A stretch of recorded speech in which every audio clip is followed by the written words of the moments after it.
Hello and welcome to the Extremis Publishing podcast. I'm Tom Christie.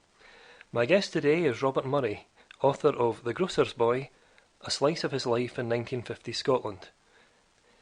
The book takes Robert through an eventful childhood, starting as an apprentice in a grocery store and leading up to him becoming the youngest manager in the history of his grocery chain from Carnoustie all the way to the city of Dundee.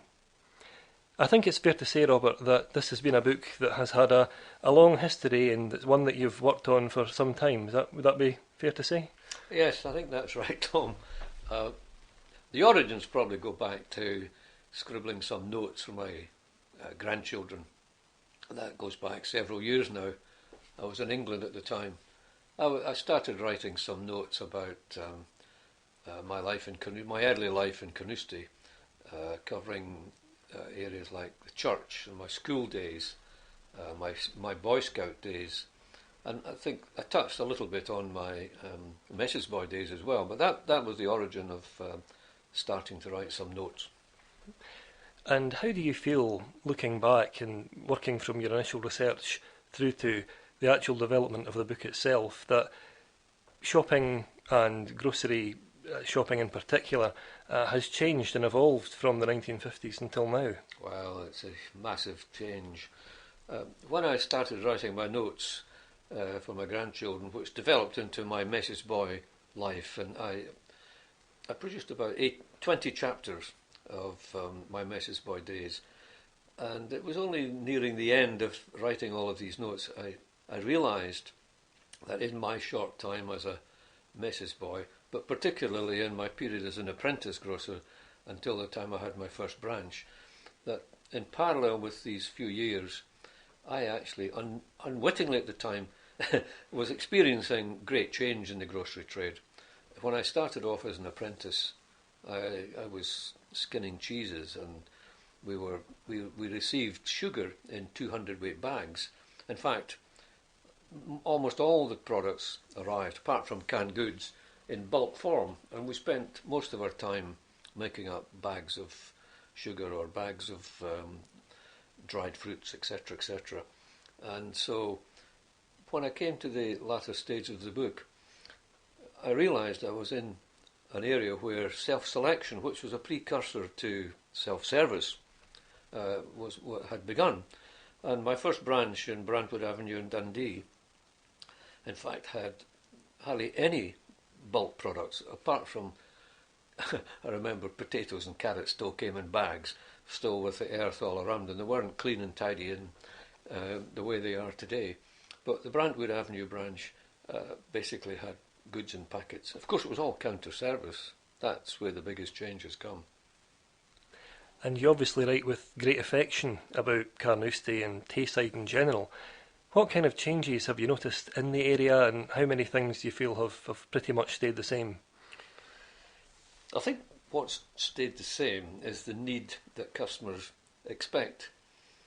Good service, efficient service, and fair practices. I think that's, and perhaps today even more so, there are more avenues to complain, I think, nowadays than there perhaps were in my day.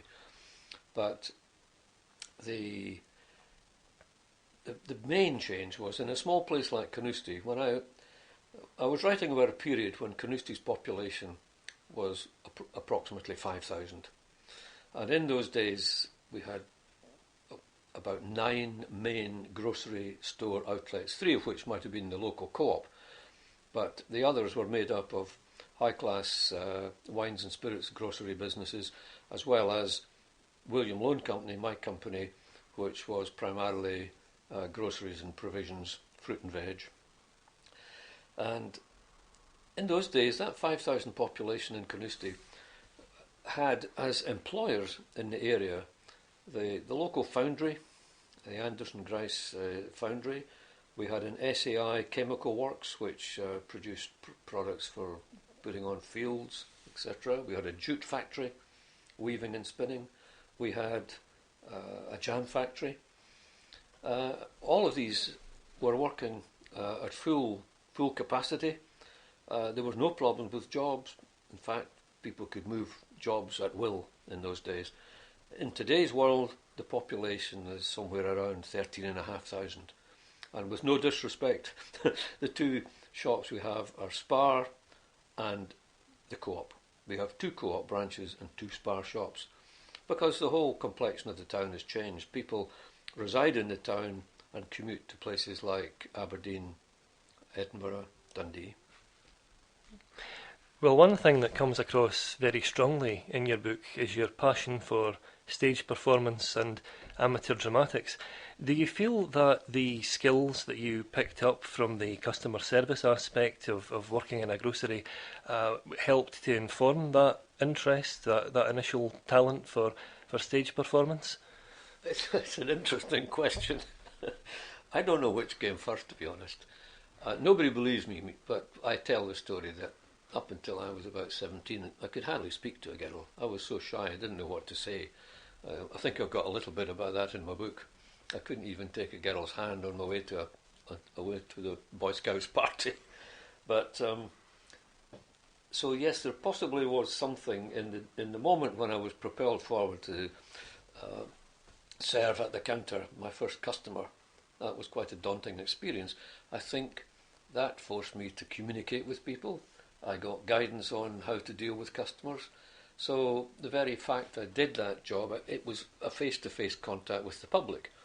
And that's still with me today. I still enjoy that aspect of it.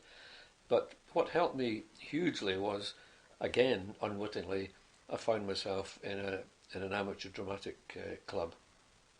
And reading the lines and speaking the dialogue on stage gave me something to say. I could speak to girls or ladies on the stage. I found it. I think somehow I overcame my shyness. It gave me a bit of confidence, I think. The two go together, I think, Tom, very much. I think probably dealing with the customers as a message boy, the interface with customers in the shop was a strong element of that, and that helped me, I suppose, in my drama group performances. But then subsequent to that, the drama group gave me a lot more confidence, I think. So the two are complementary, I think. Now, you discuss in your book with great fondness your supportive family and the encouragement that they gave you throughout your early years in the grocery trade. Are there any particular happy memories that stand out for you from those early years that you would particularly cherish? As regards my family, particularly, I think early days started realising the help. Again, when I sat down to write a lot of material, I sometimes was in tears just going back and reminiscing and trying to find the words to say what I wanted to say, and I could picture scenes. I think it started off at home. I think that's the start. That was a very strong, happy childhood. My mum, for example, would come out on wet, windy, cold days and help myself and my brother Pim to deliver our newspapers. We were probably 11-year-old at those days. So winter days, wet days, Mum jumped on her own bike and caught up with us and helped us to finish our rounds. I realised then, probably didn't realise quite as much then as I do now, just exactly what they were doing. I had nobody gave me any strong advice about do this or don't do this. I think I was allowed to follow my own inclination, but I always had encouragement and support. My mum took an interest in my development, and in fact, one of the heartwarming things I do have is that when I was doing my studies, evening classes or day releases, I had signed up with the Grocers Institute to receive packages of product. For example, rice.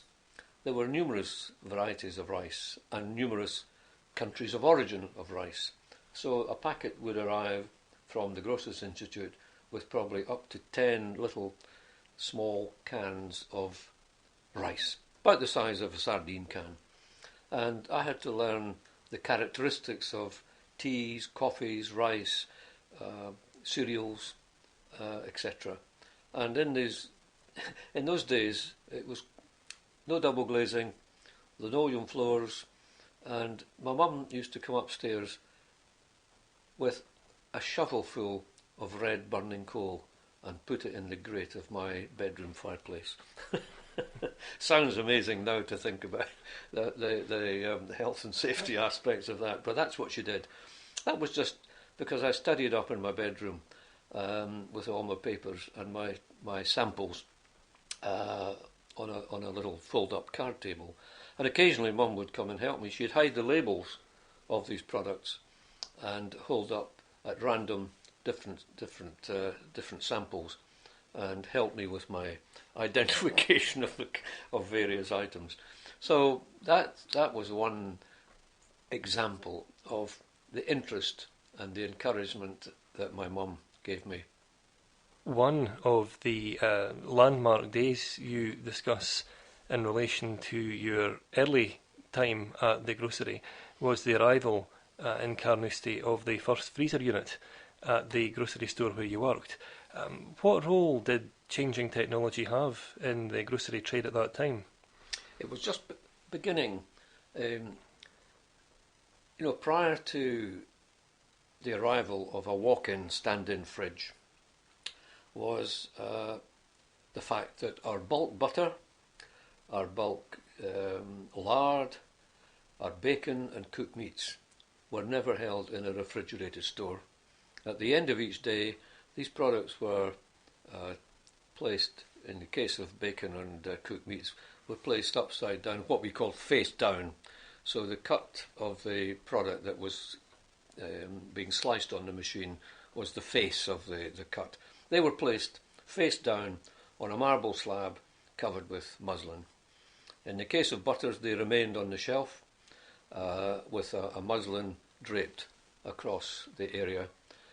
That was the storage facilities we had. The fridge arrived, it changed the whole complexion. Prior to that, one of the things the manager used to regularly ask me to do was to, especially in the summer of course, was to check for maggots in the bacon, which on numerous occasions I did find. So, yes, the technology began to creep in. We had a freezer unit that came along. Customers said, no tack half. That's the phrase that some customers would give. And to be fair, the only products we had in a freezer cabinet were frozen peas, fish fingers, and ice cream. I think they were the only three that I could remember. And they sat there month after month. Nobody would want these products. In fact, I can vividly remember that the packets were handled, picked up and looked at by customers on so many regular occasions. They became rather dog-eared and worn. And so they began even not to have a very clean-looking appearance. The technology began to creep in. It wasn't accepted. Customers didn't readily see it. Behind the scenes, the fridge was a big plus. And how did you find the management at the grocery chain where you worked? Not just your immediate supervisor, but management further up the chain. Did you consider them to be supportive, or were they somewhat distant? Very supportive. I couldn't put it in such terms then, but looking back, there was an interest in my further education studies. Eventually, the senior management gave me day release facilities, and I was able to study retail management in due course. But in the early days, I was given encouragement and got away early on a Monday evening to get to my evening classes.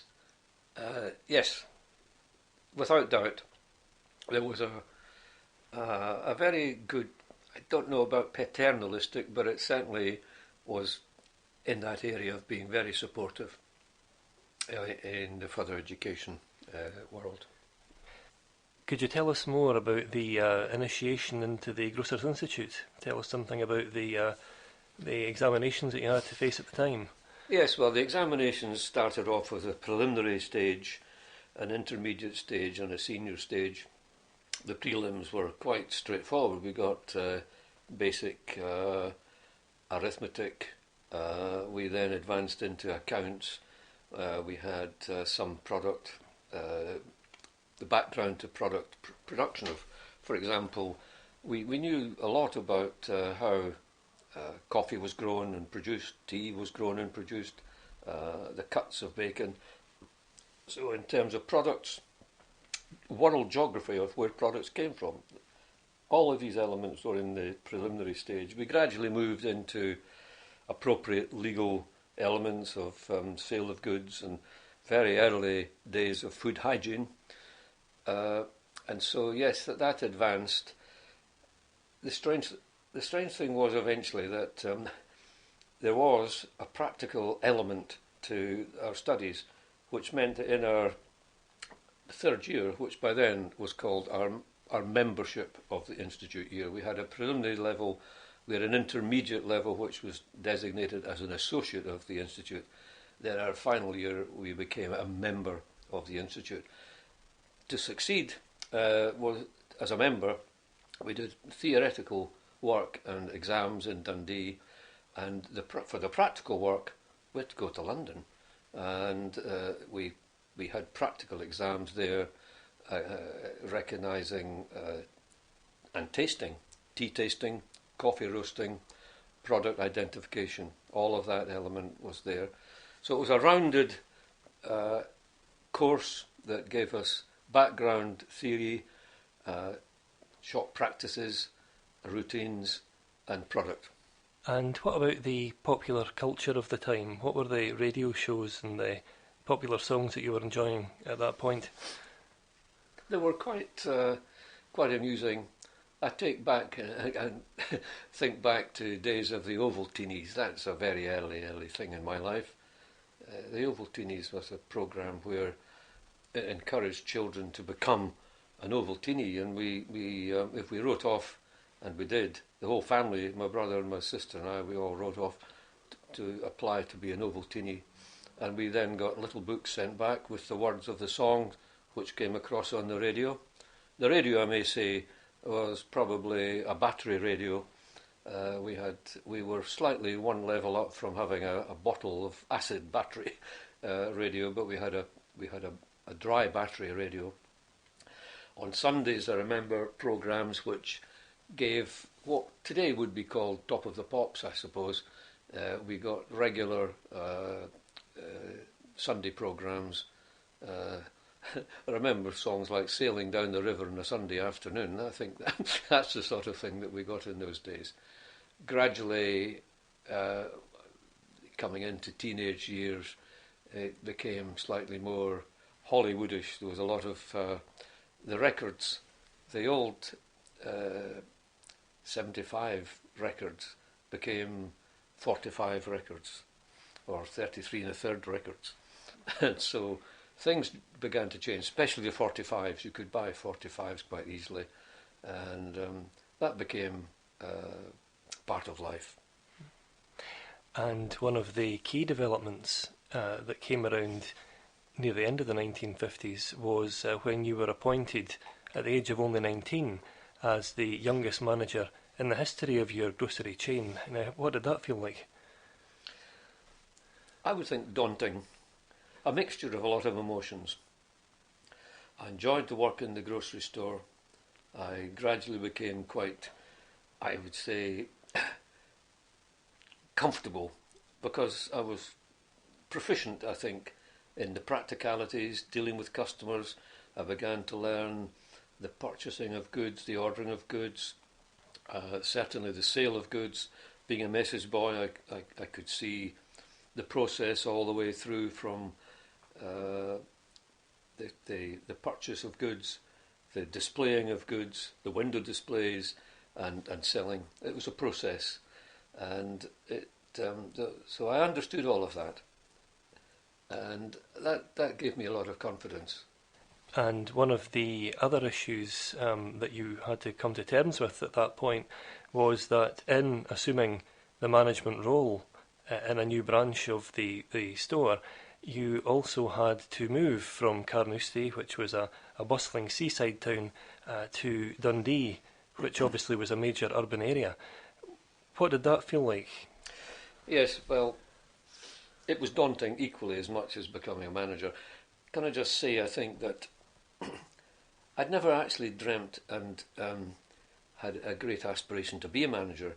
One of the things that helped me on the step to becoming a manager was the fact that gradually the company was clever enough and forward-thinking enough to give me occasions when I, for example, looked after the shop for a week when the manager was on holiday.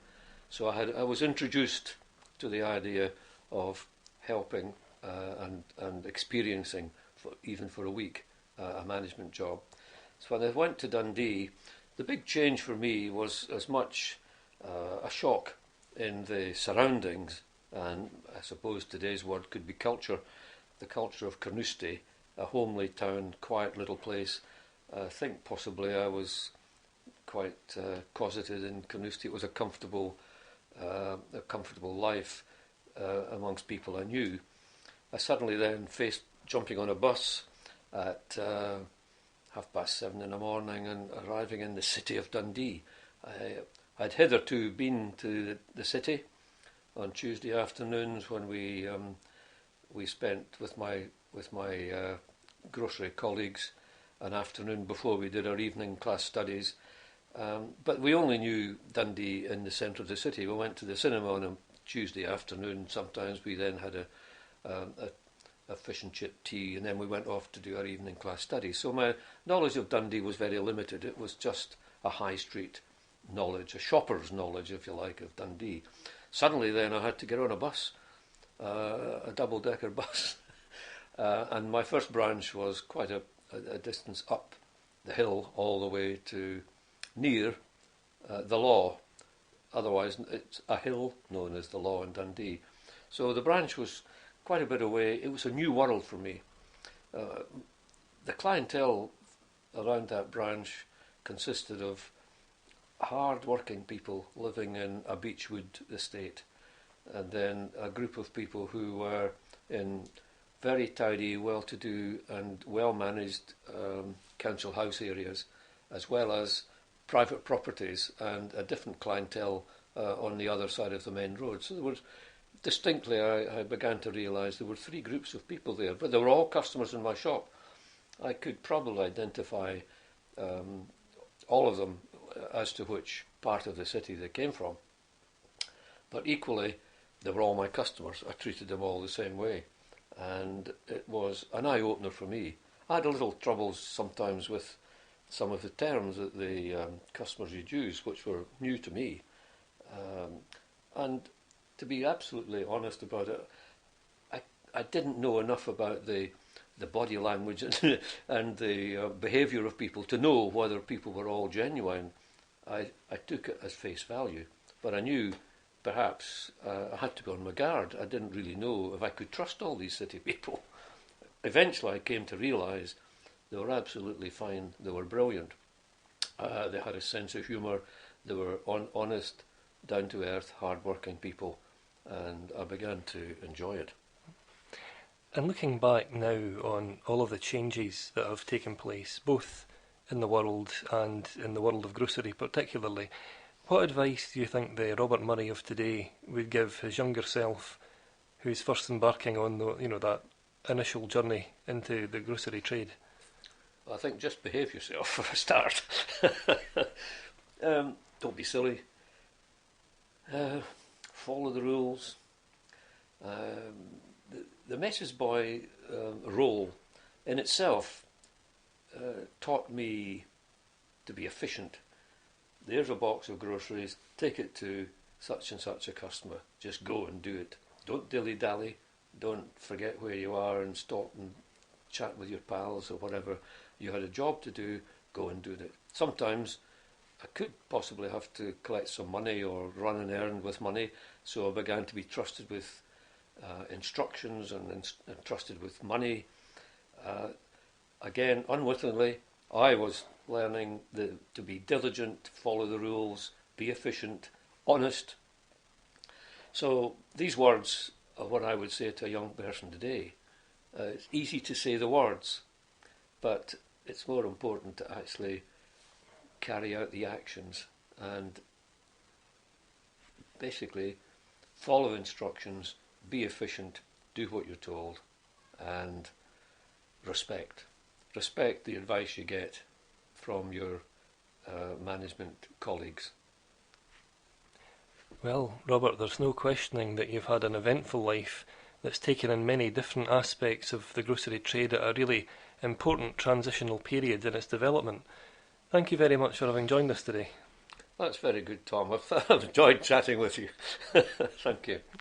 The Grocer's Boy, A Slice of His Life in 1950 Scotland is available to buy now from all independent booksellers and online retailers worldwide. Thank you very much for joining us. I hope that you'll tune in again soon.